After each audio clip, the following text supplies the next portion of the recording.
sponsor, Filipino Press. Susan, where are you? Right there. ODM, Tony Elias, who provided FACC, Filipino American Chamber of Commerce, t-shirts. Craft Pizza and LPG Deval, who provided the food.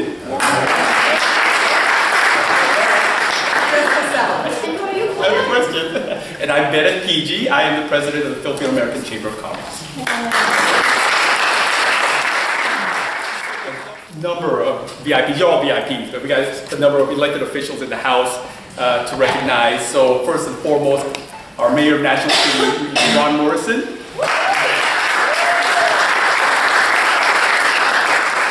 And then from Chula Vista Council Member John McCann's office, Melissa Martin. Council member from Chula Vista, Steve Maigue.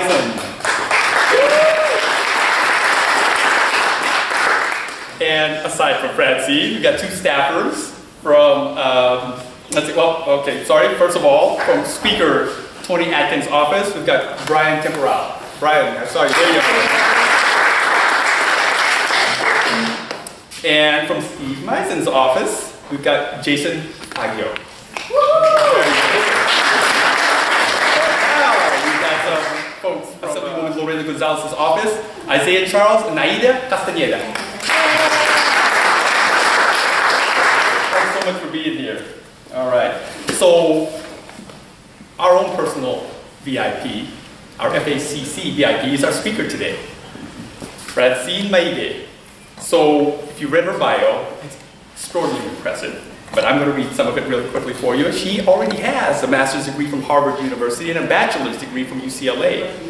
She's had a successful, multifaceted career as an educator, director, choreographer, performer, writer, church administrator, business owner, and is now a district director for California State Assemblywoman Lorena Gonzalez. She's a founder of community empowering organizations and programs. Francine is a leading voice in the Filipino community, we all know that, receiving honors including the Filipino American History Achievement Award in the areas of arts, humanitarianism, and community service. Please welcome Francine Maigue.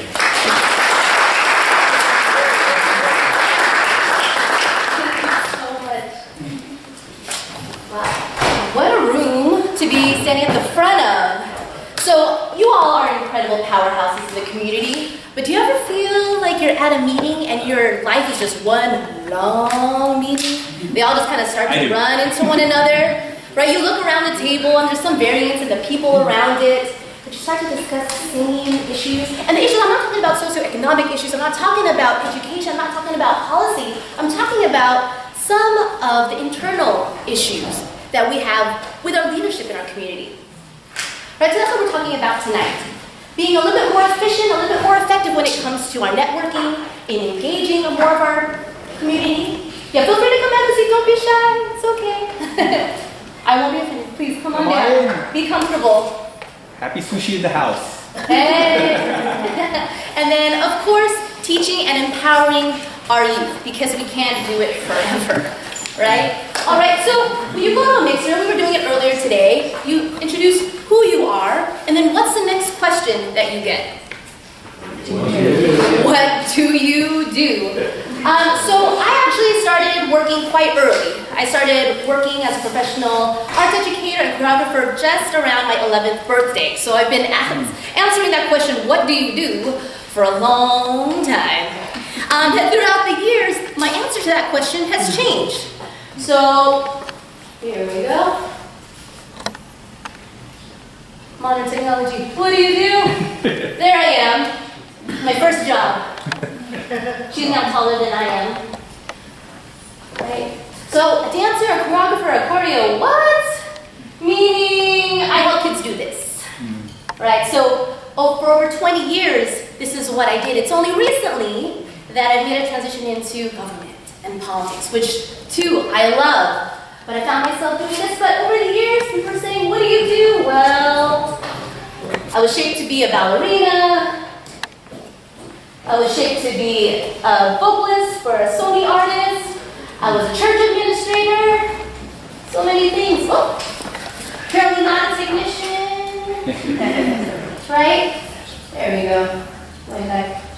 Here we are. So many things. I was being shaped to be a diplomat for a while. The Ambassador Quisha, he's a Philippine ambassador to the United States. They were shaping me to be in foreign service. So here I am with the president, of course, Lorena as well. But as a TV host for a while, and there I am with my beloved team, with the incredible Lorena Gonzalez, who will be the first to tell anybody, yes, I hired my daughter's dance teacher, who just happened to go to Harvard. Alright, so with this whole mixed background that I've got, I was privy to something that was really unique. It's the interconnectedness of all things. Sure, when you look at all the different leadership roles that I've had and you look at my different career paths, you think, wow, it's really disparate, it's really different. But I can't tell you how often I use, hi Ate, right? All those different connections on a daily basis. My team will tell you that something will come up in the office and they'll say, oh, let me make a phone call to so-and-so. How do you know that person? Well, a million years ago, that's the relationship that was built up. And it's so important to me that we continue to nurture all those relationships. But as busy as we are, at many networking events that we attend, it starts to feel kind of like this. Right? Does anybody know what this is? You recognize that? It's one of those magic eye posters where you start to see just a mix of colors and things, a lot of different components, but you can't really make out the shape that's supposed to pop out and jump out at you. There's a school of fish. I'll give it away. Those of you that are trying to figure out what's still going in there, right? But the point is sometimes we start networking and we get too close, too immersed in one scene, one project, one organization to really gain perspective. Right? So we're talking about networking across sectors. In this room alone, we've got folks from health. Who's in health? We've got health. Folks in education, business owners, students, right? We've got folks across the board. And that's what I love about today. When you look around the room today, we don't have, yes, we're a chamber event, but we don't just have business leaders here today. So there's a lot of fresh faces. And what I'm hoping is that as we go on with every one of our monthly mixers, you bring more folks. People might say, but I'm not really interested in business. Well, if we succeed in one sector, our community continues to prosper in other corners. If one of our corners of our community fails, another one will fail. And probably sooner rather than later. It's the interconnectedness of all things, right? Beyond industries, beyond cultures. Aida and I almost every day talk about this. Now we have a name for our relationship now, right? Hermana in Spanish is? Sister. Right? And how do we say sibling in Tagalog? Kapatid. So we have a name for what we have because she, shares with me lots of her culture. I share mine. So we call each other kapamana. Right? So every day we make a pact with one another to share a little bit. Because we know if we build that relationship, that one-to-one relationship, our communities continue to build that relationship. And that means a lot to us. Networking across sectors. So you've coined a new term for us, huh? Kapamana. Kapamana. If you can help me copyright that. You got it. Again, digging into the network, right? Who knows how to do that? That would be it. All right. The next thing, so after you say who you are and what you do, right? A question that I've received, having come from the Philippines, is, what are you? Any Filipinos ever get that? Nah. Yeah? What are you? Will knows what I'm talking about. Maybe it's our features. Right, but in 1982, these good-looking folks, hi Mom and Dad, there they are, who helped assemble tonight's event too, so thank you for that. Yay. Said, let's pick up and let's move to the States. Yeah, that's how we refer to it in our community, the States, right? And they took my older sister and this little sausage right here. I can't tell what's bigger, my forehead or my legs. Sarap kurutin, no? Kurutin is pinch in Tagalog. Sarap kurutin. Right? To come to the States and explore the opportunities here. Now, on the playground, people would say, what are you?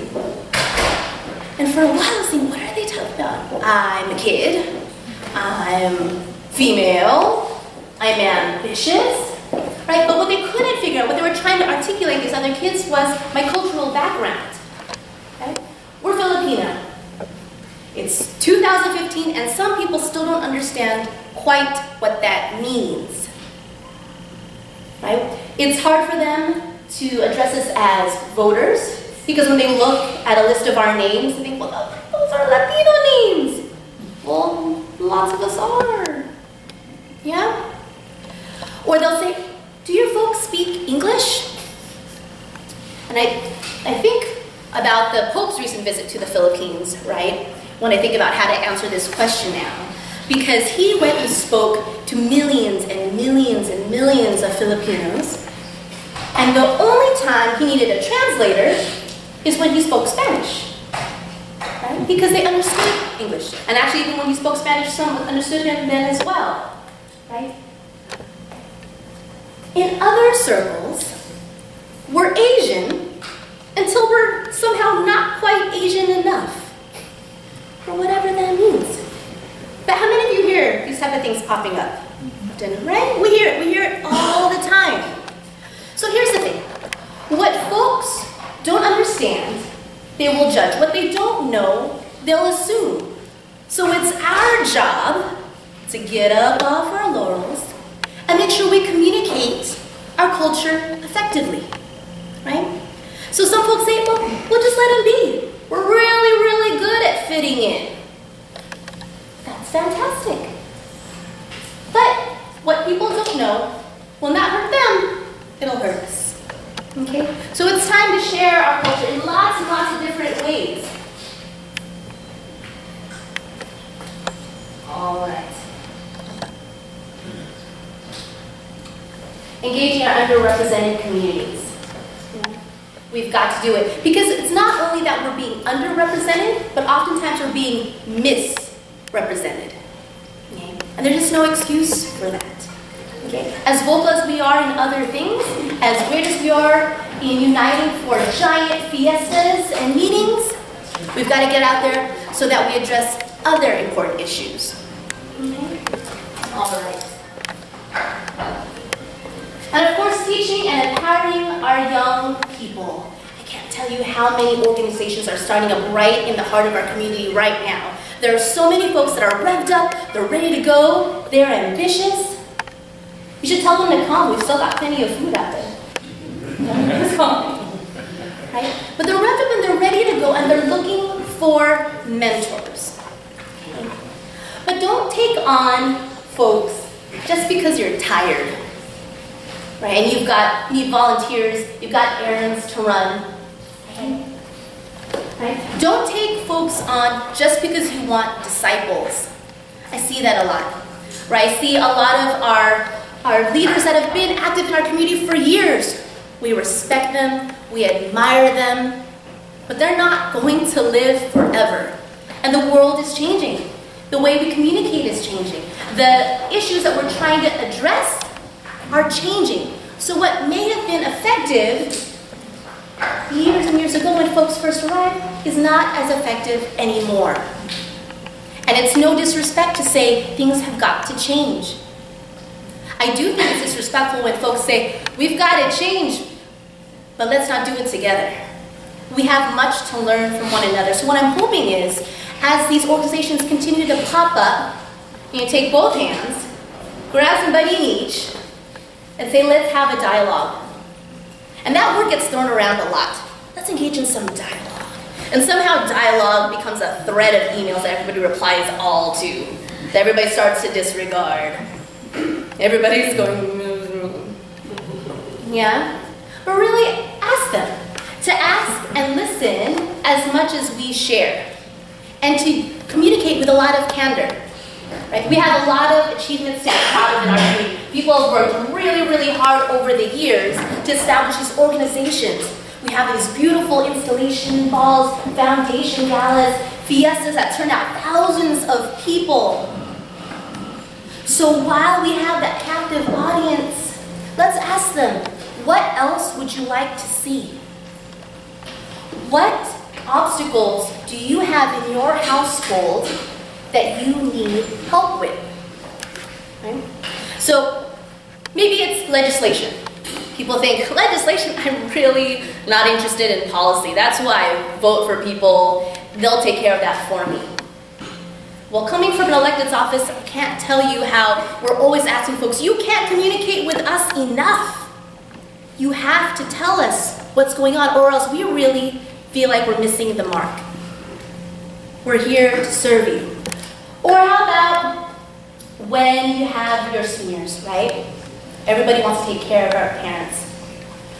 Piece of legislation might impact their later days, right? But maybe it's not legislation, maybe it's resources.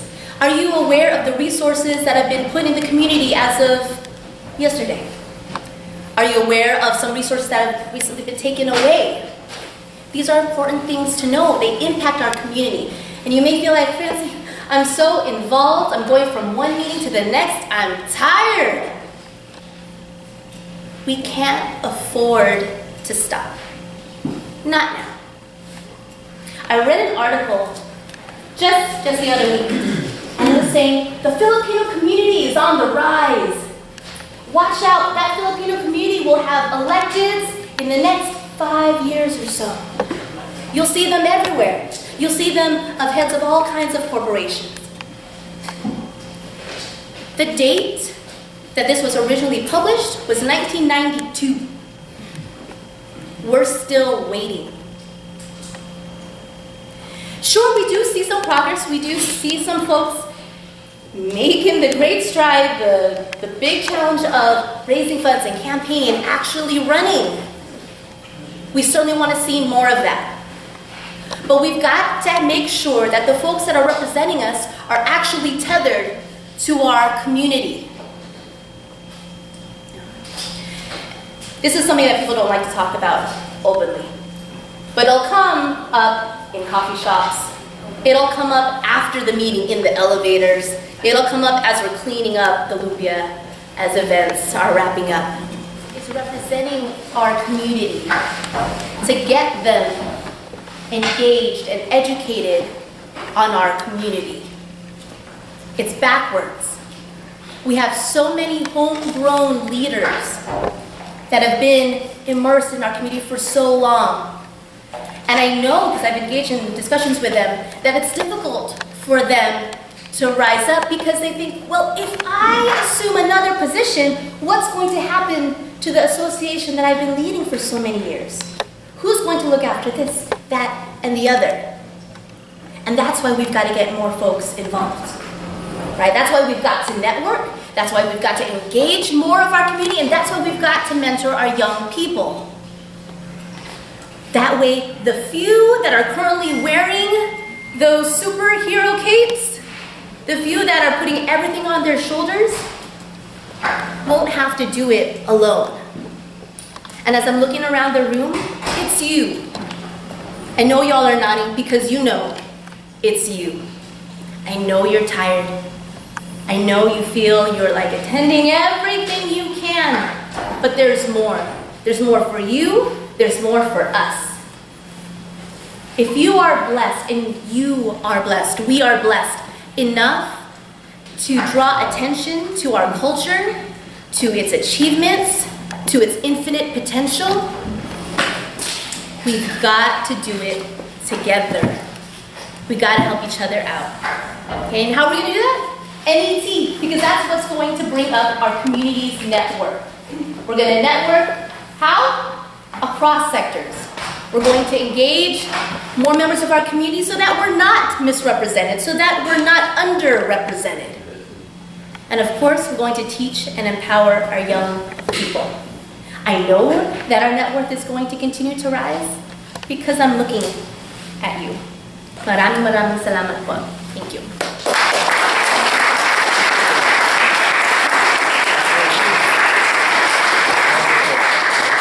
Questions for Francine?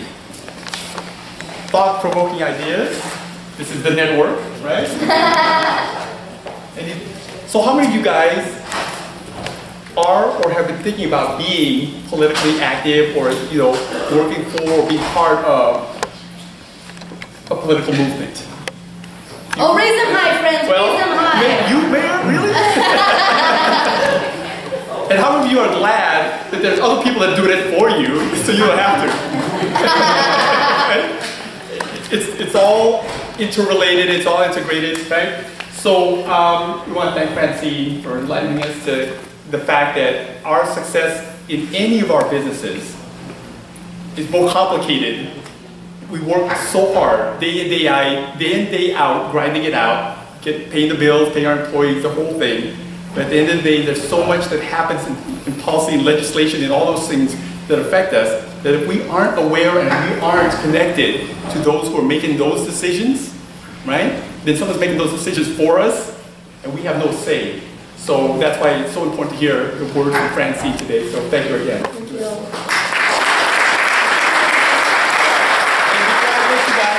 Have some more food and network and get to know each other, because this is the network, as Francine said.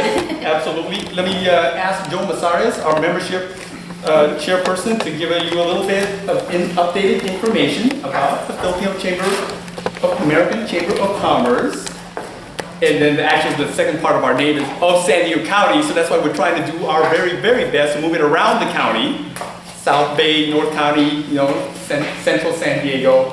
And so that there's a lot of new faces here because we're in a different area. And then when we go to North County, we have some different faces, but it's always going to be an amazing crowd like this that wants to get more connected, it wants to share an understanding and education and training and network about how we can all improve our businesses.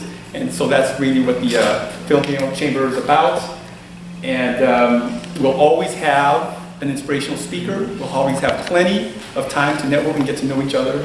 And we'll always have food. And we'll always have food.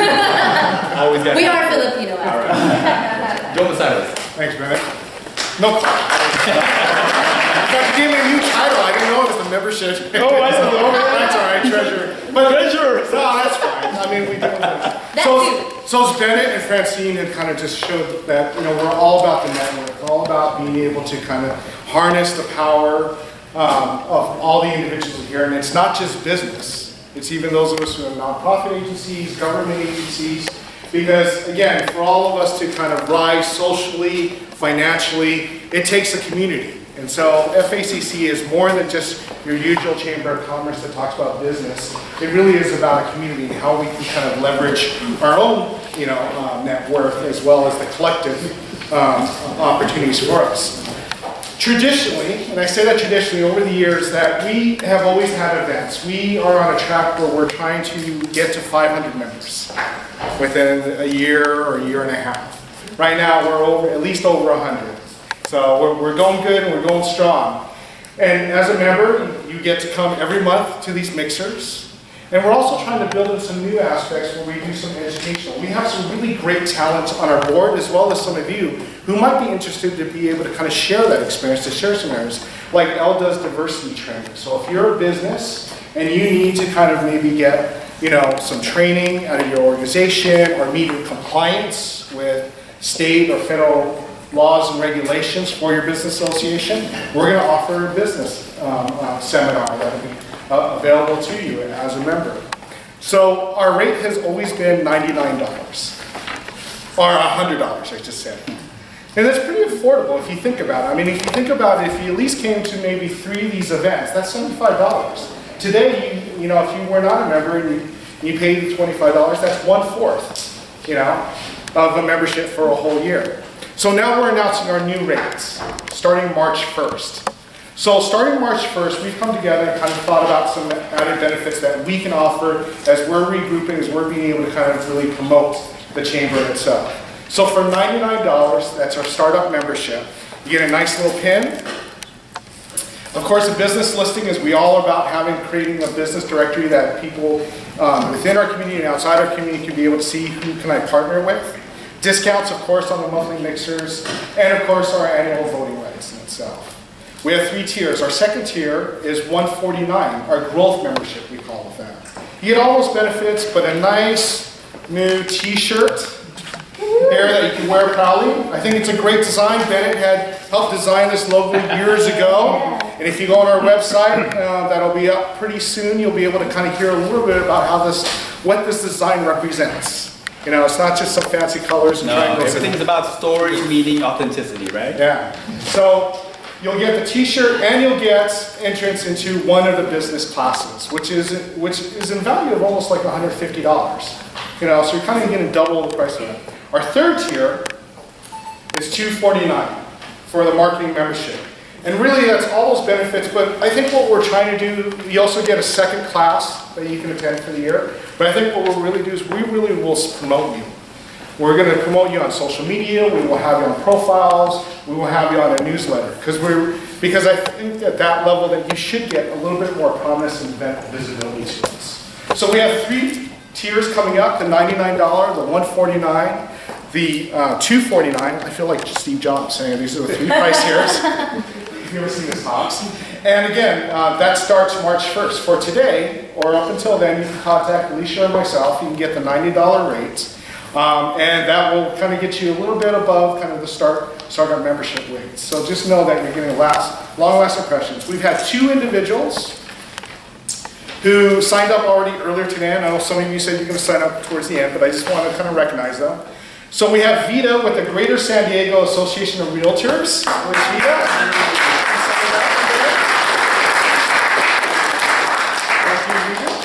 And I also want to announce Rita Lim Wilby. Have a stand up. Rita came in. She's been a long time coming to our events and things and said, we'll sign up, we'll sign up. But she came in and saw our new rates, and she actually signed up at the $249 marketing rate today. So we had a great event. Thank you, Rita. And we want to be able to kind of thank you a little bit. So here's some cookies from the Cravery. If you've ever heard about the Cravery. And a T-shirt. Yeah, and a T-shirt, yes, which will get the right size for you. Yeah, keep the cookies. So again, think about becoming a member. Maybe think about some of your friends and colleagues about becoming a member. If you have any questions, feel free to ask any one of the board members with those different nice little name tags. And thank you again this evening. I know traffic was horrendous, so we appreciate that you're here, but there's still plenty of time to mix and mingle with one another. Thanks, man. Appreciate it. All right. So we're going to tell you about our next mixer, which is a very, very special event. Willie, come up here, please. Willie just came back from the Philippines on his own designated trade mission, but it will lead to our FACC upcoming trade mission. I don't want to steal your thunder. Come on up here, do your thing. Good evening, everyone. I'd just like to talk to you briefly about a trade mission that we are putting together in association with the Honorary Consul here in San Diego and the American Chamber of Commerce in the Philippines. This trade mission, the main purpose of this trade mission is to enhance bilateral relations between San Diego and the Philippines through trade, tourism, and investments. And I say enhance because this is actually not the first time that there was bilateral relations between the Philippines and San Diego. Even before the American Revolution, there was a thriving business of trade between Manila and California. California then was Alta California and Baja California under one Mexican sovereignty. There was a galleon coming from Manila laden with goods from the Philippines and porcelain, silk from China, lacquerware from Japan, and other stuff from other nearby countries. And they would go from Manila to Acapulco, where they will be discharged and find their way to the rest of Mexico and other territories under Spain, under Spanish rule. And this will go on until 1815. And then on the return, the galleons would be bringing with them silver, foodstuff from Mexico, clothes, and other items coming from Spain. Now, the history is that there was one galleon that attempted several times to come here from Manila. Twice it had to go back to Manila because it was being fired upon by Dutch warships in Philippine waters, so they had to go back to Manila. The third attempt, it wasn't able to leave Manila because it sank in Manila Bay. It was recently salvaged, and the remains of that galleon is in the National Museum in the Philippines. Another galleon was built in Cavite, and it was able to sail from Manila to Acapulco, but there was no record of that galleon ever reaching Acapulco. And you know the name of that galleon? San Diego. The name of that galleon is San Diego. So, really, I mean, if you come to think about it, this mission is actually completing that voyage of that galleon. So we are forming this delegation. This is going to happen in July. We're going to piggyback on the Ambassador's Tour, which is, I believe, July 6th through the 10th. And the benefits there would be that those who are interested in finding out investment and trade opportunities in the Philippines will be meeting with your counterparts in the Philippines, American Chamber of Commerce and the Makati Business Club. These are the premier business organizations in the Philippines. There will be briefings conducted by senior government officials. You'll be meeting with them. And the highlight would be, and hopefully this happens, would be a private audience with the President of the Philippines. And then those that are from here would also have the opportunity to present investment and trade opportunities in San Diego. So there will be a day during that 3 or 4 day stay in the Philippines where the San Diego delegation will be able to speak with their counterparts and talk about San Diego. And hopefully this mission will be the first of a series of missions, an exchange delegation from the Philippines and San Diego. So I'd like to invite you to consider this possibility of joining this mission, which is coming in July. And I believe that... But our next mixer on March 19th is... On March 19th, in conjunction with that, on March 19th, FACC is going to have this mixer where we're going to have the Philippine Ambassador to the United States, Ambassador Cuisia, the Consul General in LA, Herrera Lim, and our Honorary Consul will be meeting with the members of the Chamber. That will be on the 19th of March at 701 B Street in downtown San Diego. Go ahead. Yeah. The room will be very limited. One, because of the ambassador, and the second reason is because Happy Sushi, Transmabanua's Balch's company, will also be providing food.